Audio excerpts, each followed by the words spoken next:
تعالی ہمارے ان مہمانان کرام کے سفر کو قبول فرمائے۔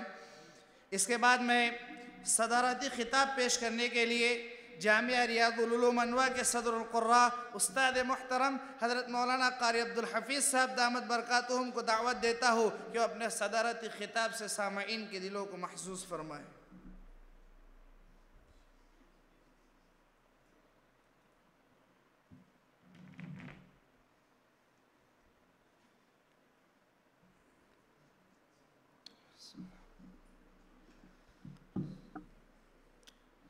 نحمده ونصلي على رسوله الكريم اما بعد۔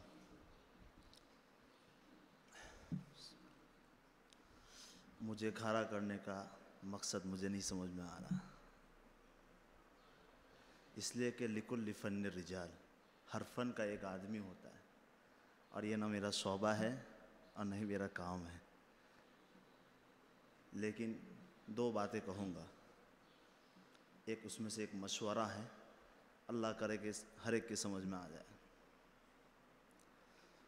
ہر مساہم جو یہاں پیش ہوتا ہے وہ اپنی کاوش پیش کرنے کی مکمل کوشش کرتا ہے، تو بس تھوڑا سا رد و بدل کرنا ہے۔ ترتیب اس طرح ہونی چاہیے کہ ہر آنے والا جانے والے سے بہتر ہو، تو ہر طالب علم کی، ہر مقرر کی تقریر کو اہمیت ملے گی۔ اگر درمیان میں کوئی ایسا طالب علم آ جاتا ہے جن کا انداز مولانا سلمان صاحب ندوی جیسا ہو، تو ظاہر سی بات ہے اس کے بعد آنے والے طالب علم کی تقریر کی اہمیت نہیں باقی رہتی۔ اس کے بعد ہر سامعین کا کان کو ایسا محسوس ہوتا ہے جیسے کہ سالن میں نمک ہی نہ ڈالا ہو، تو پھیکا پھیکا لگتا ہے۔ تو کوشش یہ ہے ہونی چاہیے کہ ہر آنے والا جانے والے سے بہتر ہو۔ دوسری بات، جامعہ ریاض العلوم انواع آپ کے لیے ایک بڑا پلیٹ فارم ہے۔ جامعہ وقتاً فوقتاً مسابقات کا انعقاد کراتا ہے، کبھی سیرت ابراہیم، کبھی سیرت النبی صلی اللہ علیہ وسلم، کبھی صحابہ کے مناقب صحابہ پر، کبھی ختم نبوت پر، مختلف موضوعات آپ کے سامنے پیش کرتا ہے۔ اس کی مقاصد میں سب سے اہم مقصد جو ہے کہ ہم انبیاء علیہ السلام، صحابہ کی تاریخ سے واقفیت ہم روشناس ہو سکے، واقفیت کرا سکیں، یہ صرف جامعہ کا اہم مقصد ہوتا ہے۔ تو ہمیں چاہیے کہ انبیاء علیہ السلام کی سیرت پڑھ کر سمجھ کر، صحابہ کی سیرت پڑھ کر سمجھ کر، ہم اپنے اندر وہ جذبات پیدا کریں جو انبیاء علیہ السلام نے اپنی زندگی میں امت کے خاطر پیش کی۔ صحابہ نے اللہ کے رسول صلی اللہ علیہ وسلم کی صحبت میں رہ کر وہ اختیار کیے اور کر کے دکھایا۔ تو ہمیں صرف پڑھ کر یہاں کے تقریر کرنا مقصود نہیں ہے، اصل مقصد ہے ہماری زندگی میں آنا۔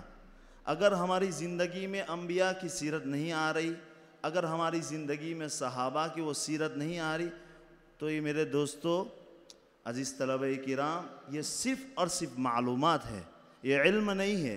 علم وہ ہے جو اپنے آپ کو نفع دے، دوسروں کو نہیں، سب سے پہلے اپنے آپ کو نفع دے۔ تیسری بات یہ ہے کہ مسابقہ الحمدللہ ہر مسابقے کی طرح بہت کامیاب اور کامران رہا۔ اللہ رب العزت ہمارے ان اساتذہ جو ساتھی ہم تدریس ہے ان کی محنتوں کو قبول فرمائے، اور آپ جس طرح محنت کر کے آتے ہیں اللہ رب العزت مزید محنت کرنے کی توفیق مرحمت فرمائے۔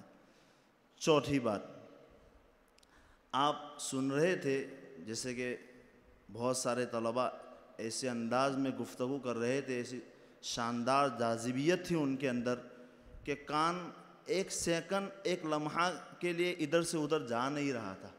یہ کیسے ہوا اور کیسے ہو سکتا ہے؟ جب مدرسے میں آنے والا ہر طالب علم ہوتا ہے، کھانا اسی کو وہی ملتا ہے، پینا اسی کو وہی ملتا ہے، وقت ہر ایک کے لیے یکساں ہے، پھر یہ ہو کیسے رہا ہے؟